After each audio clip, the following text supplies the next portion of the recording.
Happy Thanksgiving, Rio Vistans. I'm reporting today from the 11th annual Rio Vista Turkey Trot, a beloved community tradition.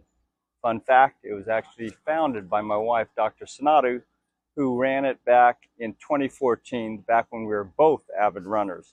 Since then, the event has passed hands a few times, and today it thrives under the Rio Vista Downtown Association, led by President Tammy Mitchell. In fact, I think this is the largest crowd ever. If I time this right, I might even catch some action on the course, and yes, I may even take a run. Have not decided that yet. So a few key items on this week's council agenda.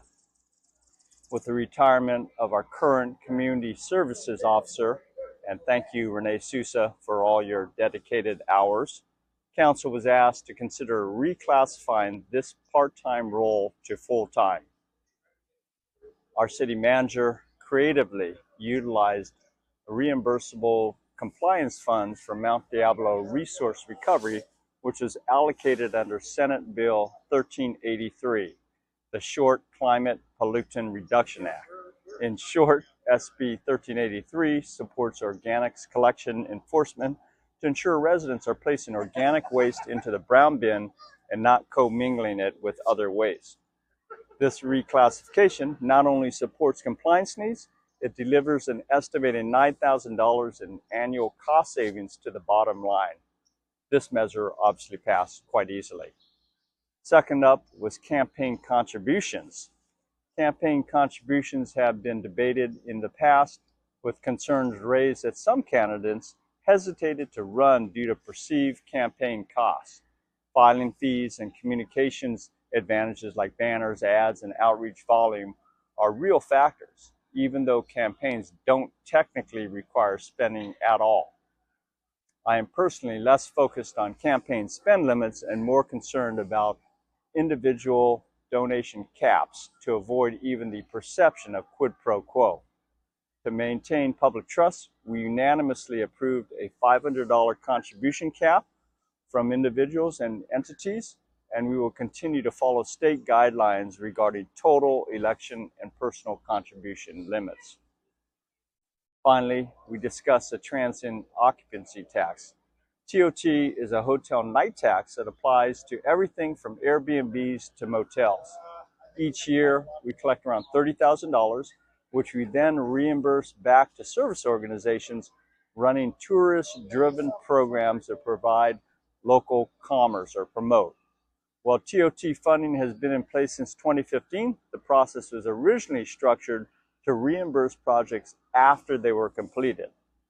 During this meeting, we unanimously approved flipping the process, whereby applicants will now propose projects in advance, ensuring funding for approved proposals. This shift also allows the city to provide input earlier in the process. Further, it should be noted that the council can also use these funds itself to promote commerce in Rio Vista. This morning, after council, I traveled to Vacaville to participate in the 50th anniversary Vietnam War commemoration ceremony hosted by the Chief Solano chapter of the Daughters of the American Revolution. It was a powerful, emotional event. Alongside several regional mayors, we shared warm words honoring both our local veterans and their fallen brothers in arms. There were some residents from Rio Vista on hand, which is to be expected considering 12% of our population are veterans. So thank you for your service, veterans.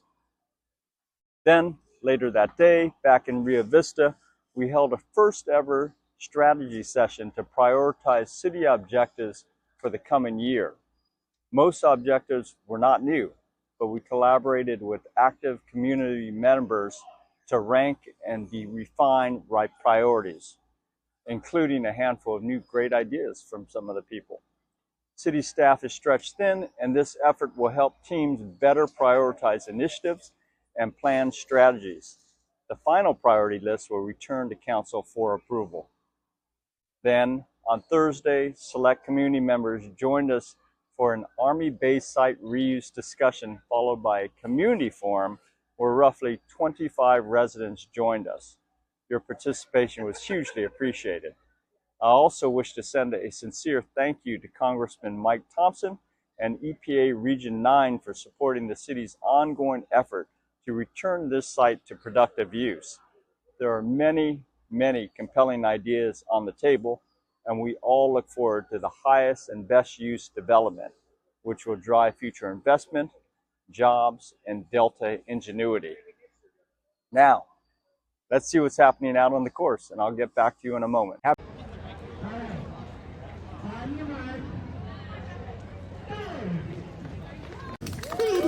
Nice job. So happy. Is this the third time you've run it now? Yeah, I have run the third time and I have win this my third time. And I thank you for the guys for arranging this event. And Awesome. happy Thanksgiving. Yeah, thanks. Prizes, great course, great volunteers, and the greatest you could possibly have. Thank you so much for putting this on.